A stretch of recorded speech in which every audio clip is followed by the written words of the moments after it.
CES E-mini futures 2000 tick chart, and we're using price action rules and market geometry to determine where to enter for high probability setups. So as you can see, we're starting the morning off with a pretty strong uptrend. Multiple confirmations off the bottom of this trend line, so this channel is confirmed. I'm really just looking for second entry longs at the EMA. I want to see a nice rejection to consider taking a long trade. And if we get a break outside of this channel, I'll be expecting a new extreme to be formed because of how well this channel fits in these trend lines here. Decent price action already, but at the same time, it's Monday. And like I always say, you never want to argue with the market on a Monday. You don't want to pull the trigger on anything that you're not super confident in at the beginning of the week. You want to try to start your week off strong, build you a little bit of a buffer that you can use throughout the week. So hopefully we get some kind of a second entry long or some kind of long setup at the EMA. Let's see what happens. All right, we had a nice second entry long here, but you can see there was no trigger above this bull bar right here. You really want to see a trigger above that to consider taking that trade. So unfortunately, nothing.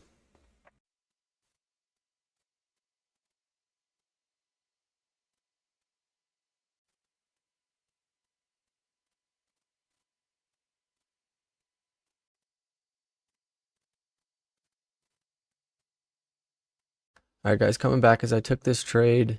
It's a second entry long. It's definitely a little bit more risky because you can see it doesn't really look like two legs. It just looks like one leg pulled back to the EMA. But you can see how strong of a bull day this is today. And we got a good signal bar rejection off of EMA, so it's worth the risk for me. So I'm just going to hold this trade. Hopefully we can fill this 8. After we fill this 8, I'm going to move, well, it automatically moves my stop loss to break even.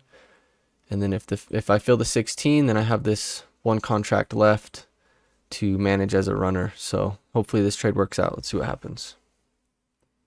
All right, guys, we filled the 8 tick. I'm going to move my stop loss to break even. Got one more contract here at this 16, and then the runner, like I said.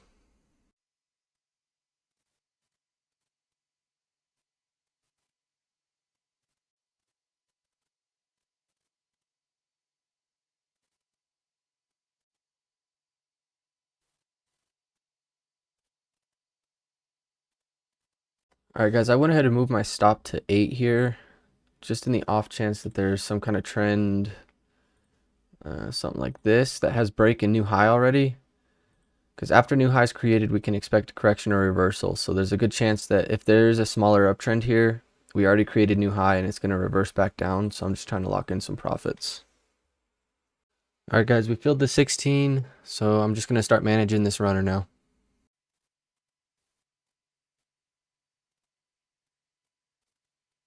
All right, guys, our runner got stopped at 8 ticks. So overall, $400 trade, not too bad.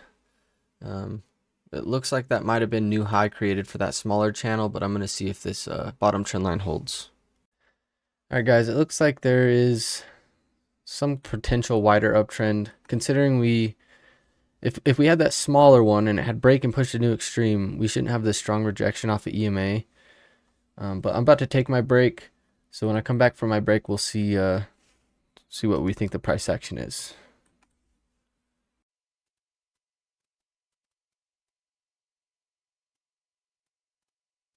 All right, guys, I'm going to go ahead and call it here. Overall, really good day. You can see a strong uptrend all day. When you start to see this happening, like around this area, like 10 o'clock, market opens at 7:30.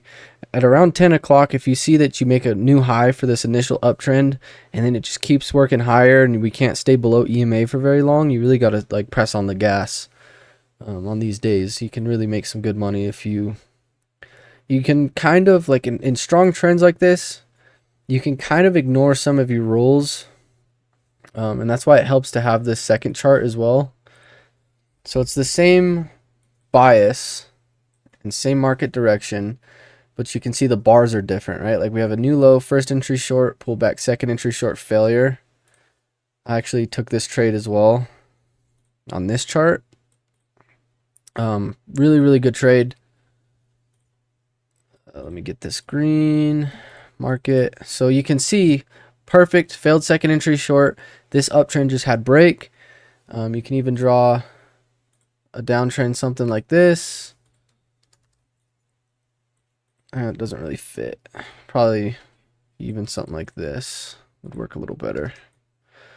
You can see that downtrend has break, new low, all bear pressure played out, push strongly above EMA, and then you can see the strong wick rejection off of the EMA, and look at the runner you can catch, you know. So I took that one, and you can see it looks different on this chart, right? So the only thing is it's different offset is what we say. So it's the same chart, but the bars form differently because it's break at end of day and don't break at end of day. This one here. So if you want a second chart, uncheck that and then have the same criteria all right here, all the 2000 tick, all the same stuff here, and you'll have different bars on another chart. Like I have mine over here because I have an ultra wide, but it really helps with not only finding trades, because there's some days, like I've had 3 days in a row just trading one chart where there's no real good trades. You kind of have to force something if you want to, enter a trade to catch a, ride the trend or whatever.